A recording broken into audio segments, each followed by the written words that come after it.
Welcome to the session number 7 of Patanjali Meditation PM101.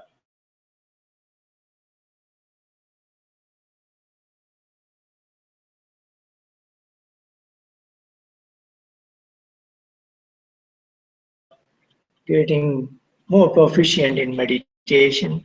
So we'll be sitting for about 12 minutes or so. This is our standard practice, 5 steps.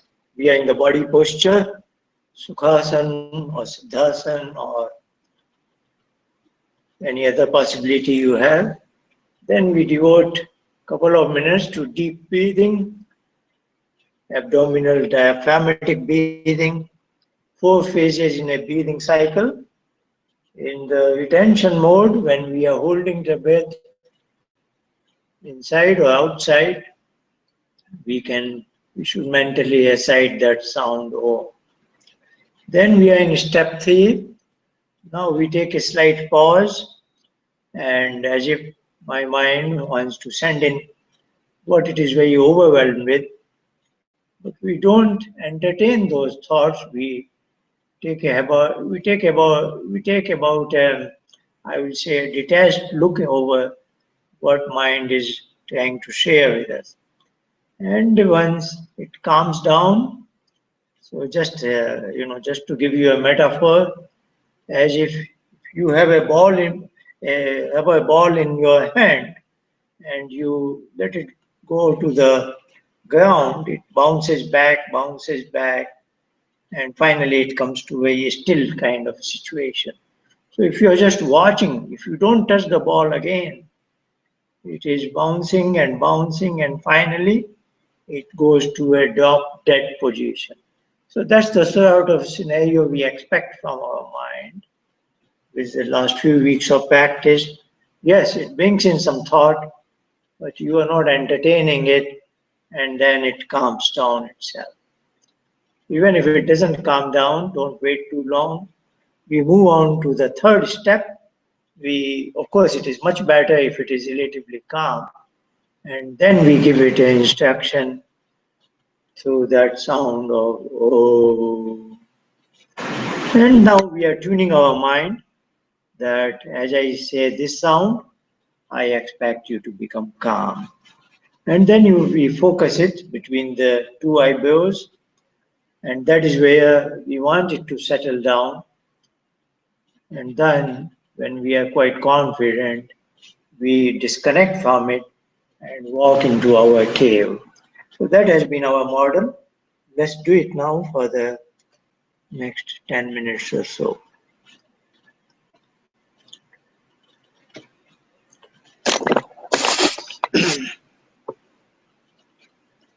Let's do a few cycles of deep breathing. Deep breathe out.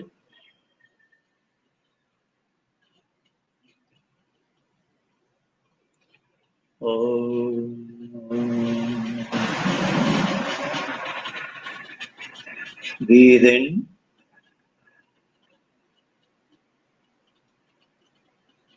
Holding it within.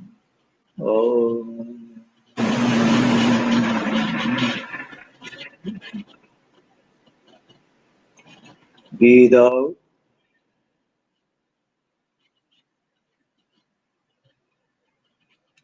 Hold it out.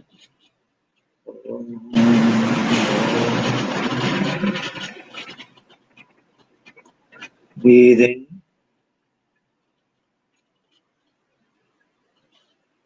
Hold it within.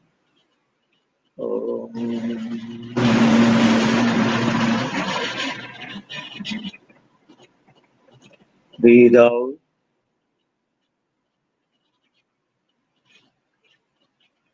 Hold it out.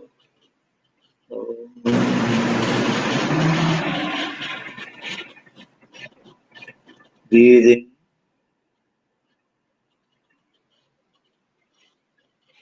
Hold it within.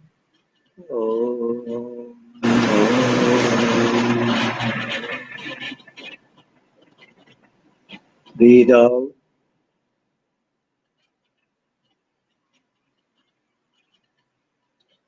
hold it out. Oh. Breathe in, hold it within. Oh.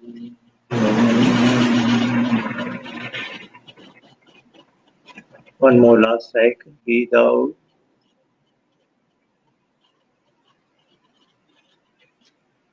Hold it out.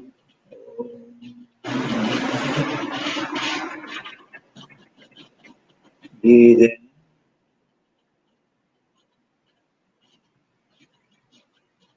Hold it within. Oh.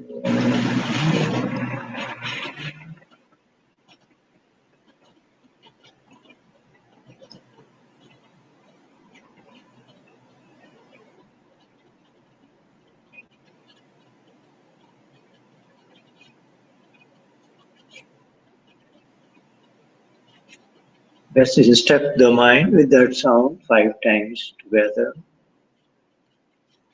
Oh.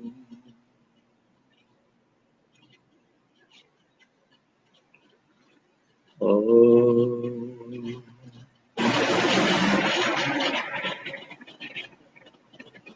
Oh.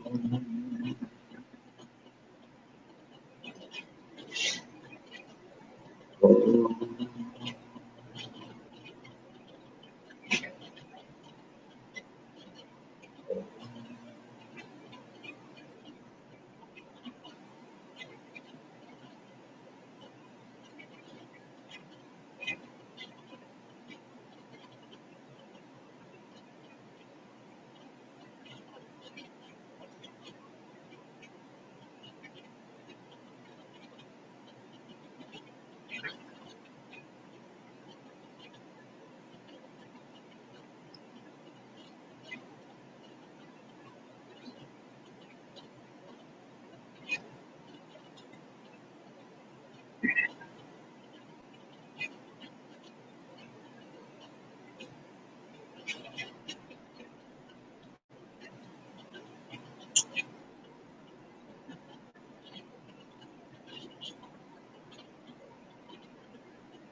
Oh, we may now gradually open our eyes.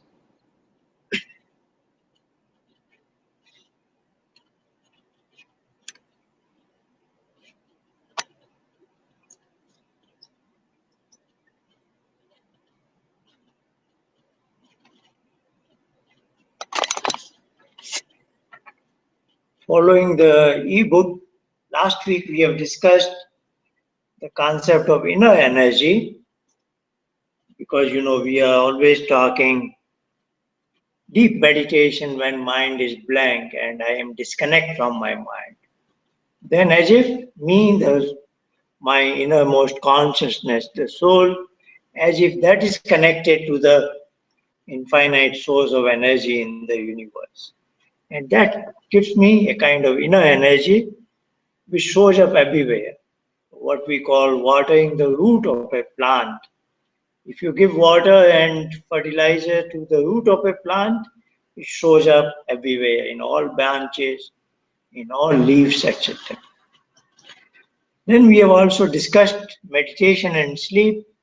If in the modern life where demands are enormous and the mind is what we call overworked mind, if somebody adopts daily practice of Patanjali meditation, he can keep away from it. And also, as a parenthesis, we have discussed if somebody has already a baggage of stress, that also goes away because of our concept of mindlessness, a step beyond mindfulness. When the mind is washed and serviced, so as if all the unwanted things are washed away, including stress that you might have gathered from previous years. So these are the ideas we have discussed last week. Today we are going to discuss a metaphor. The chief executive officer retires to his cabin. So we look at meditation as I am the chief executive, the soul, and this is my system, the human being as a whole. And meditation is when I want to disconnect from my body, mind, and everything, and I want to be in my tiny shell. So we will see in worldly life, if a chief executive wants to take rest, his secretary, his staff member, everybody will allow it. It's very easy for him to go to take few minutes of rest. But why does that not happen easily? So that is what is a matter of concern, and we will see. And in that context, like in a office somewhere, the chief executive as in personal secretary have a good rapport and understanding. That kind of harmony we want to bring with our mind. So it may sound difficult today, but it should be quite natural. And if something is natural, with practice, we can get back to that situation. So let's go step by step.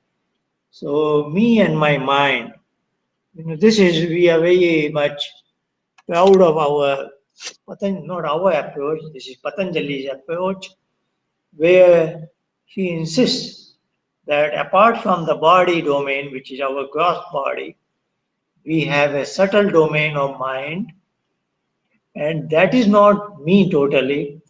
Further inward of that is my tiny soul. That is my inherent consciousness. That is truly me, my soul, myself, my spirit, whatever you call it. That truly is the answer. Who am I? So, my body and my mind are my instruments. I use them throughout the day. Then, of course, when I get tired, I go to sleep, etc. So, the basic ground framework we are using from Patanjali is I am different from my mind. These are two different entities. But the way we have lived our life these many years, a common man generally thinks me and my mind function for so many years as one intact unit, as if my two palms are clasped together. So that's the way me and my mind have been functioning all these years. Now, as we are practicing meditation, now when my meditation is good, I am briefly disconnect from my mind. So after this about 6 weeks of practice, I can say most of you are able to see that at least there is a small time duration when you are void of thoughts, blank mind. And at that time, you are alone, you are disconnect from your mind. If nothing is happening in your mind, it means you are disconnect from mind. And that's the step we want to appreciate and get into it. So, our regular practice of meditation brings us to this confidence level that yes, for some moment I am disconnect from my mind, as if these two palms are separating now. That is a enormous. There is a separation between me and my mind, and me is my chief executive of the system, and my mind is personal secretary. This may sound very simple, but I must say that this separation, if you are gaining this confidence that you can disconnect from your mind and you are different from your mind, this can be a life changing perception. This is so important that now you are different from your mind, and now you can develop an authority over your mind. Many things will begin from this point. So that is why we and Patanjali insist very much that come to a state which is empty, blank mind, a step beyond mindfulness when mind is absolutely empty and blank.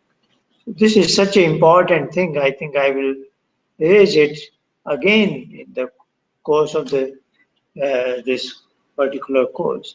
Let's move on to what is the central issue today, that myself, my soul is the chief executive of this system, this a human being as a whole. So we are looking at this system and its replica. Just imagine if you go to the downtown of the city, there is a large office, maybe a hall of this size, and maybe there are 100 people sitting there, and there is somebody who is owner or the manager of that office. He is called the chief executive. He sits in a corner, and because he has so much of responsibility and certain mundane things he can delegate to somebody, so he has a personal secretary who takes care of all his normal functions so that the chief executive can think more policy matters and other things, those kind of things. So if you walk into such an office, you see a big hall, 100 people sitting doing their work, etc. So that is in a blue line. So in the black line is this human being, and we are seeing one-to-one correlation with an office in the downtown. So that entire office is an organization, and that functions because of certain uh, utilities like electricity, the heating, the telephone line, internet, all this must be functioning. Otherwise, those people cannot do their work. So these are background kind of powerhouse that keeps that organization going. And then there is a, next to the corner chamber of the chief executive, there is another cabin for the secretary who is assisting chief executive as much as he can. And then there is a final who is the authority over the entire organization. He is the chief executive of this entire organization. So you see the one-to-one correspondence. My soul is the chief executive of this whole system, the tiny shell of mind, which is always with me, and I am surrounded by that shell, is my mind, that is like kind of my secretary. And as we have seen, Patanjali has identified certain background forces which are centered in our nervous system, respiratory system, cardiac system, digestive system, etc. They are like our utilities. They always work in background, so much so even when I am in sleep, they are working. And for to gain proficiency in meditation, Patanjali has singled out one of them is breathing. And this whole body is like that whole organization, which is 100 people and all kind of their systems, etc. So all this is very functional. So just imagine that office opens at 8 in the morning. Is of course that office organization is serving the society. Any big store, any organization, any manufacturing factory, anything, they all are linked to the society one way or another, give and take, etc. So that's the way as a human being is. I am also connected to the world around me, to the other human beings, other organizations, etc., etc. So that organization, particular we are talking about, opens at 8 in the morning. Everybody is busy. The CEO is also moving around, giving instruction to every individual because he is finally responsible to deliver certain things, to meet certain commitments, etc. Say now it is about 10 o'clock and chief executive feels he is slightly tired and he wants to take rest in his cabin. So what will be his steps? So you will see they correspond very much to the 5 steps we are using. So first he will inform all his staff members, do you have enough instruction? You can get going without me for 10-15 minutes because I want to disconnect and be in my chamber alone, take some rest for 15 minutes. People will say, yes, we already have understood what our task is. We will not disturb you next 15 minutes. That way he walks in. Then he comes to his adjacent chamber. Of course, before that, he will go to his powerhouse kind of a thing where all kinds of gauges are there, battery backup for computers and so many things. Just have a quick look that yes, everything is functioning fine. That is kind of our breathing, deep breathing. Ensure that our powerhouse is very disciplined and is functioning, having taken care of body domain. Now we go to the chamber, our adjacent chamber where our secretary is there. The chief executive tells him, next few minutes I want to take rest. Otherwise, his secretary just walks into his cabin just like that, at every moment. But now that he knows his chief executive wants to take rest for 15 minutes, he will ensure he doesn't go there anymore and will also ensure no phone calls reaches him, no visitors reach him. So he will make sure that his chief executive is insulated from the external world and he can take rest for 10-15 minutes. So this is very feasible situation, day in and day out. People go through all this and nobody disturbs unless there is an emergency. But this is a one-to-one correspondence and replica. But when this system in our own organization, like we are practicing meditation, we want to take rest for 15 minutes, we want to disconnect from our mind, then we find it is very, very difficult. It's very, very challenging. But let us not blame our mind. It is, if you have to blame, you should blame yourself because you did not develop that kind of relationship with your mind. That relationship where you, your need and demand should have been respected by your mind. Because that's the way I put my two palms together. You almost handed over yourself to your mind. You just never realized that you have got too close. You have become one intact unit. So now is the time, as you are practicing meditation, to take back that authority. So now this is the journey where you are able to see that separation. And now with more and more practice, your mind, your secretary will get used to this condition that yes, there are some moments when my chief executive would like to disconnect and it is my duty not to disturb him. I should not disturb him and not let any external force disturb him in those 10-15 minutes. So, what we are demanding in the form of meditation is not something gigantic, it should have been very natural, but we have disturbed it because our relationship with our mind has not been the way it should have been.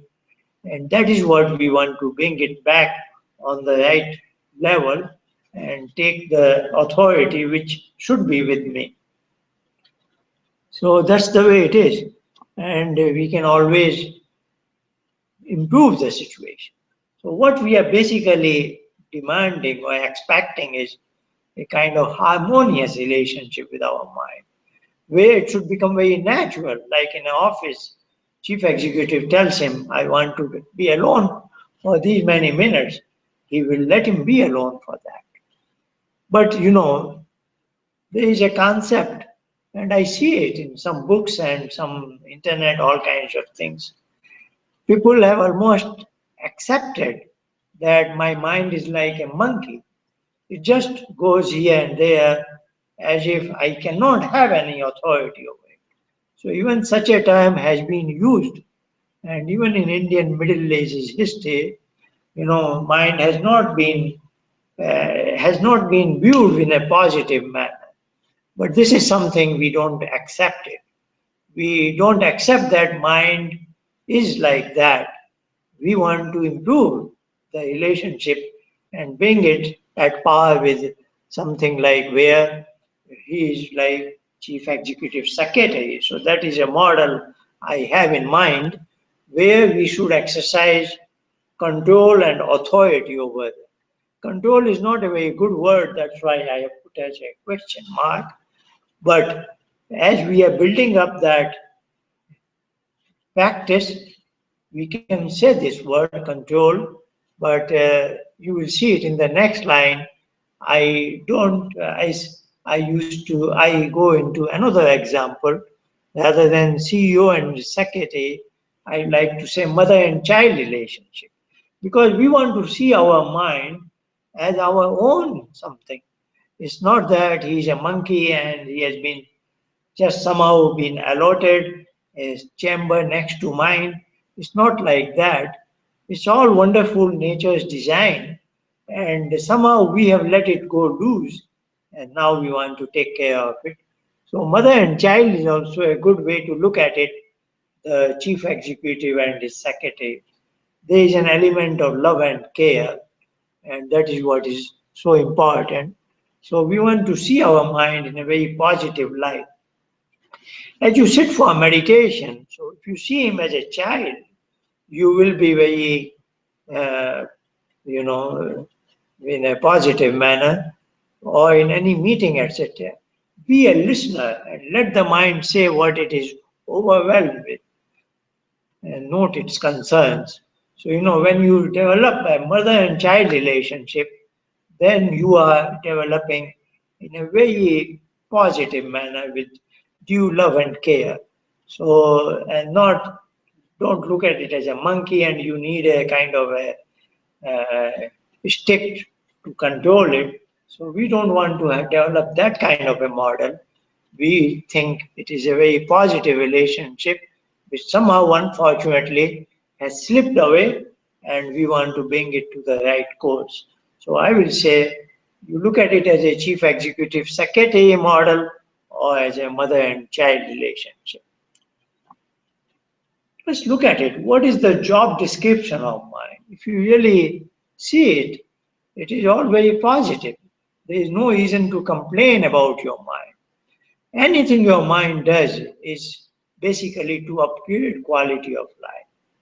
Even I will say, if you are in meditation and your mind is sending in a thought wave, as far as your mind is concerned, if he's sending you a thought about some X, say the thought is something like, at the end of this session, I should draw some cash from an ATM machine and buy something from a store and then go home. Suppose this is what the mind is sending in this thought wave. Then mind is merely reminding you what is a very important thing to be done. So you must take a note of it. You should say, yes, I have written. I have made a note of it. I am not likely to forget. I will definitely do it. That way mind is quite satisfied that I have brought my concern. The child has brought his concern to the mother, and mother has made a note of it, or the secretary brought it to the notice of chief executive, and chief executive has assured him, yes, this will be done. So this is basically, now you can say, I want to sit for meditation, and mind is sending in a thought wave about ATM and is going visiting that store. How is it? How can it be reconciled with upgrading quality of life? Yes, it can be, because you have not yet trained your mind to say that the process of meditation gives me a kind of new source of pleasure or happiness or something. And that is what I am going after. And once I hit that properly, that will improve quality of life. From your mind's perspective, your quality of life requires you to go to ATM and purchase that thing. That will give you some sort of happiness. You will have your evening food and so on and so forth. You have trained your mind last few years up to this level, material level, and that is what he is reminding. So you should not blame him that he is not able to capture the pleasure and happiness of some exercise like meditation, because you never trained your mind in that direction, isn't it? It's not it is your fault. You have not conveyed it to your mind. Look, there is another way to improve quality of my life if I practice meditation, so on and so forth. And that is what we are going through in this practice of meditation, where when we say that you don't submit to him, don't entertain the thought wave, again instruct him with the sound Om. So the sound Om, which is instruction, is basically you are training him that look, there is another source of happiness within my cave. Unless I go there, I will not have a taste of it, and there is a condition I can go there only when I am disconnected from you. So if you motivate your mind to this extent, your mind will certainly cooperate, because this is his job description, to upgrade quality of life. And this is what he does in day-to-day your worldly activity. Search and suggest means to remove any cause of pain and suffering, present and future. So we always plan things so that I can get away from anything that is likely to give me pain or suffering, present or future. And your mind fully cooperates. We do all kinds of activities 24/7, mostly in this category. And when you are done with the pain and suffering, then the mind helps you search and suggest sources of pleasure and happiness. We travel so many places, we go to restaurants, taste different kinds of food. We do all kinds of things where our mind is actively participating. So we should not blame our mind. Our mind has this particular job description of, and it is meeting it very faithfully.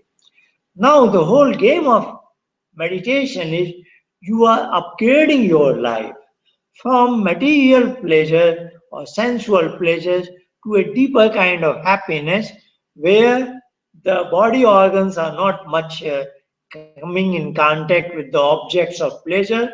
All five senses are quiet, and even mind is your again a very quiet state, and then you are deriving a very unusual kind of pleasure, which of course we know it. Millions of people are not interested. They don't come to learn meditation. They are happy with their life, they are in their comfort zone, they are in their boxes, and they are enjoying their life like that.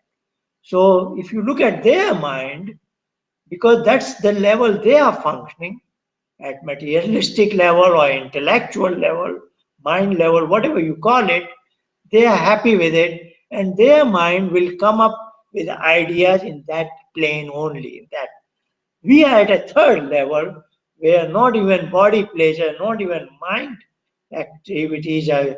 We are trying to probe some new kind of happiness where only the soul is experiencing direct. So this is something very, very different thing for your mind. You will have to educate your mind. You will have to motivate your mind. So all that is happening, the turbulence, the difficulties in coming to that state of blank mind is quite reasonable. Don't blame your mind.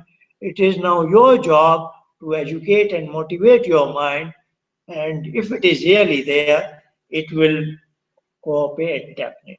I like to give this example when you are watching a TV program to your liking, a TV serial, 30 minutes, 60 minutes, or even a movie, 120 minutes, sometimes it happens, such a long duration, your mind never brings a distracting thought, isn't it? We all have seen it in our life. When I enjoy something, my mind is fully cooperating, never brings a distracting thought. That's the level I want to come honestly.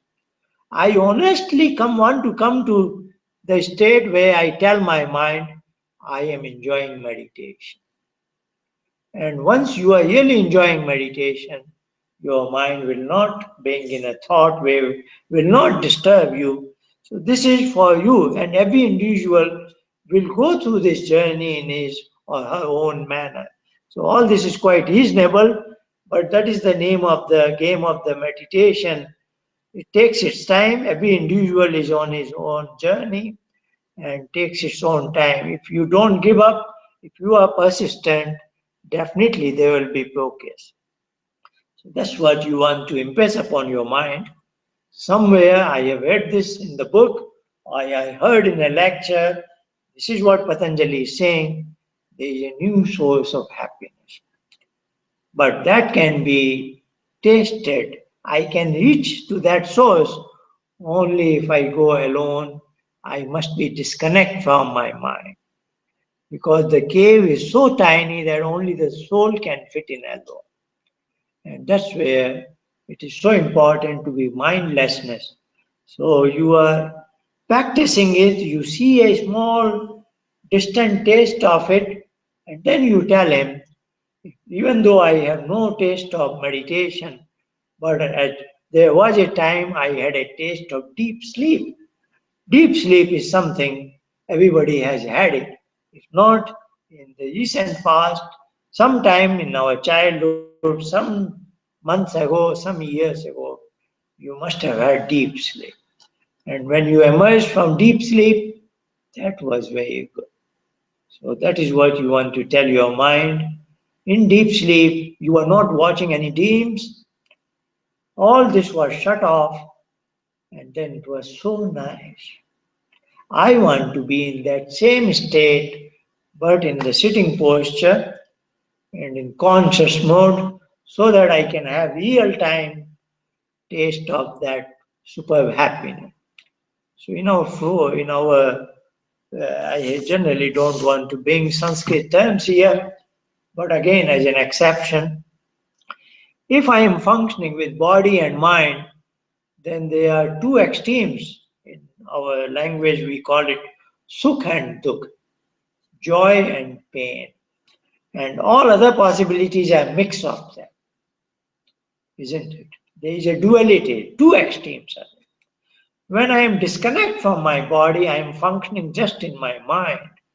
Then we have word shanti and ashanti. Peaceful mind or disturbed mind, agitated mind. Again, there is a duality, wide spectrum. But in this philosophy of Patanjali, it's very unusual. When I am disconnect from both body and both mind, there is only one possibility, and that word is called Anand. So in this philosophy, there is no negative counterpart of Anand. So that is such a powerful motivation that I want to taste that Anand which does exist, which I do. I have a distant taste of it in deep sleep, but now I want to capture in a conscious mode, and only as a human being I can do it. No animal, bird can ever do that. That is the privilege of a human life, and that's what meditation is all about. Of course, we every day we go through a list of what all benefits are there, but I can tell you, Patanjali meditation is on a very strong ground. It has a very wide possibilities, but is a enormous potentials open out only when you are very confident. Yes, I want to go to that spot, blind spot, blank spot, when my mind is absolutely calm and still. So I am again and again emphasizing, and this was very interesting. I was in a conference in the last weekend. Otherwise, you know it.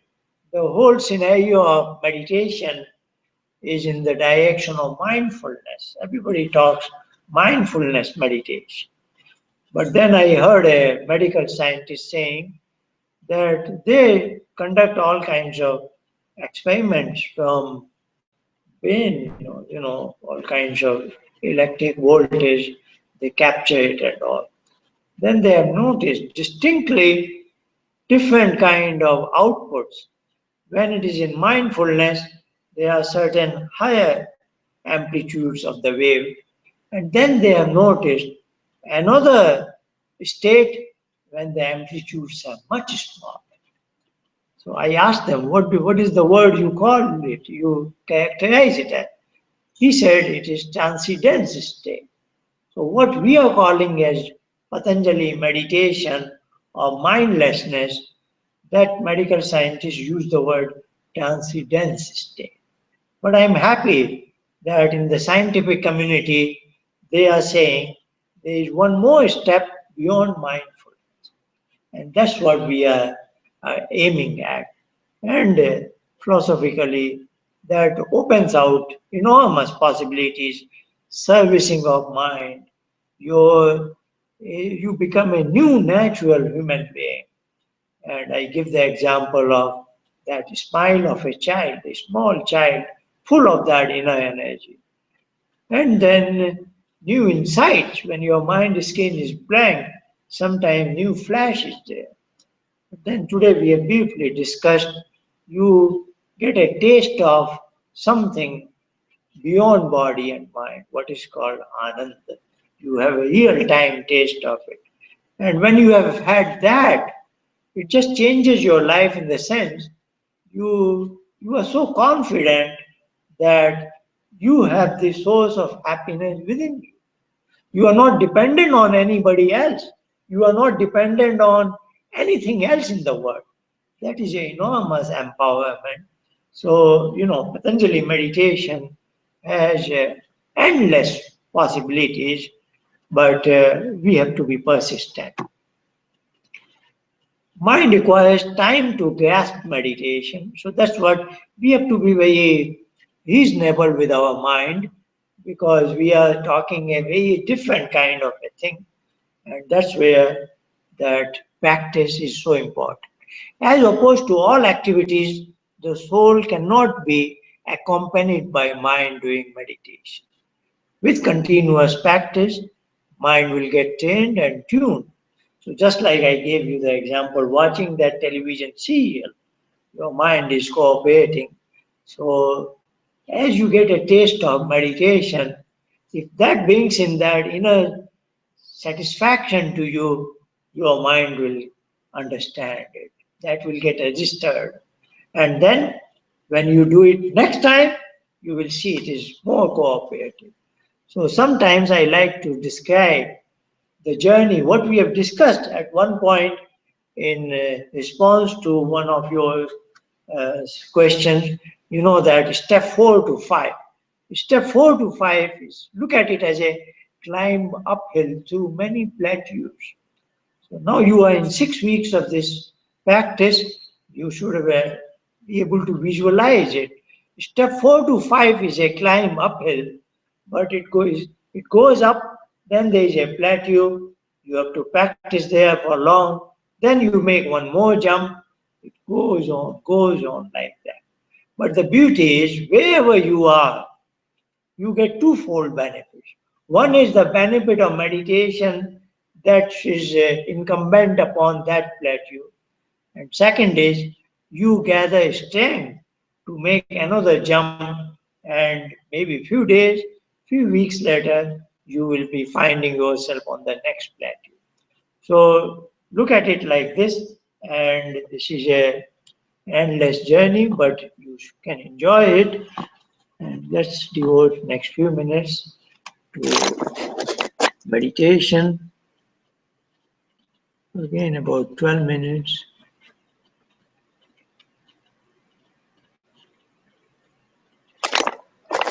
6:47.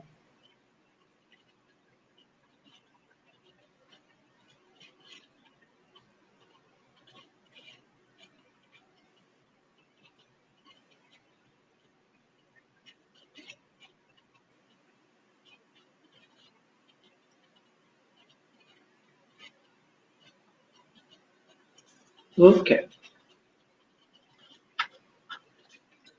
We are aware of those steps. We just did it. Let's ensure our body is very cooperative.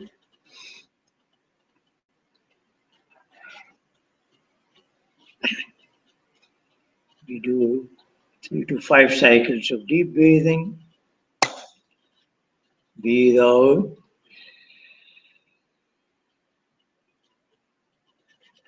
Hold the breath out.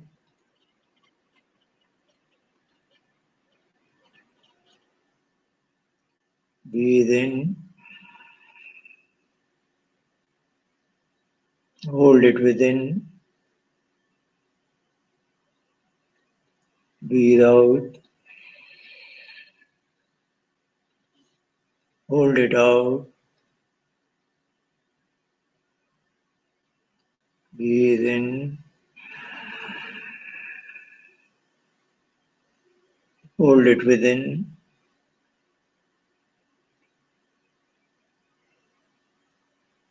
Breathe out.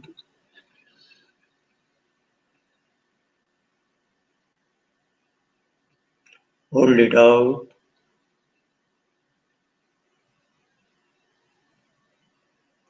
Breathe in.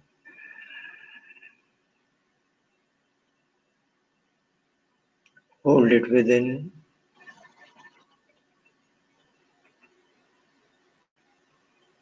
One more last cycle. Breathe out.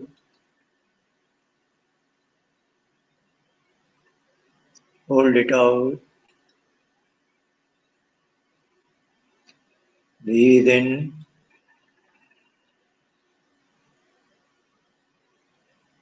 Hold it within.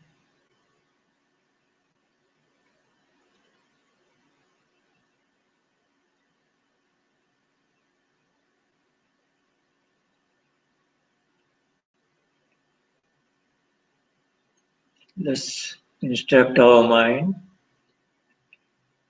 Oh, oh,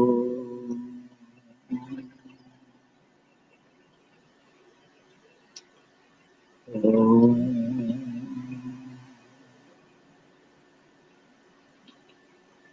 oh.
So,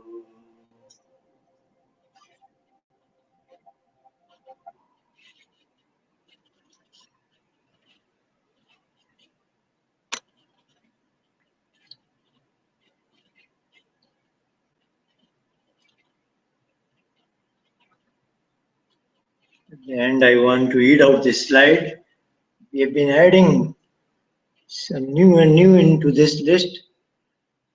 Better concentration, relaxed and calm mind, better focus on work, reduced time for a task, more energetic during the day, body health, glow and figure, easier to enter into sleep, inner energy, I can stay away from stress forever. Today we have seen we develop a distance from mind. It may sound very simple, but it has a tremendous amount of repercussions. Just to give you an example, let's say you are disturbed by somebody's behavior, somebody is disrespectful to you.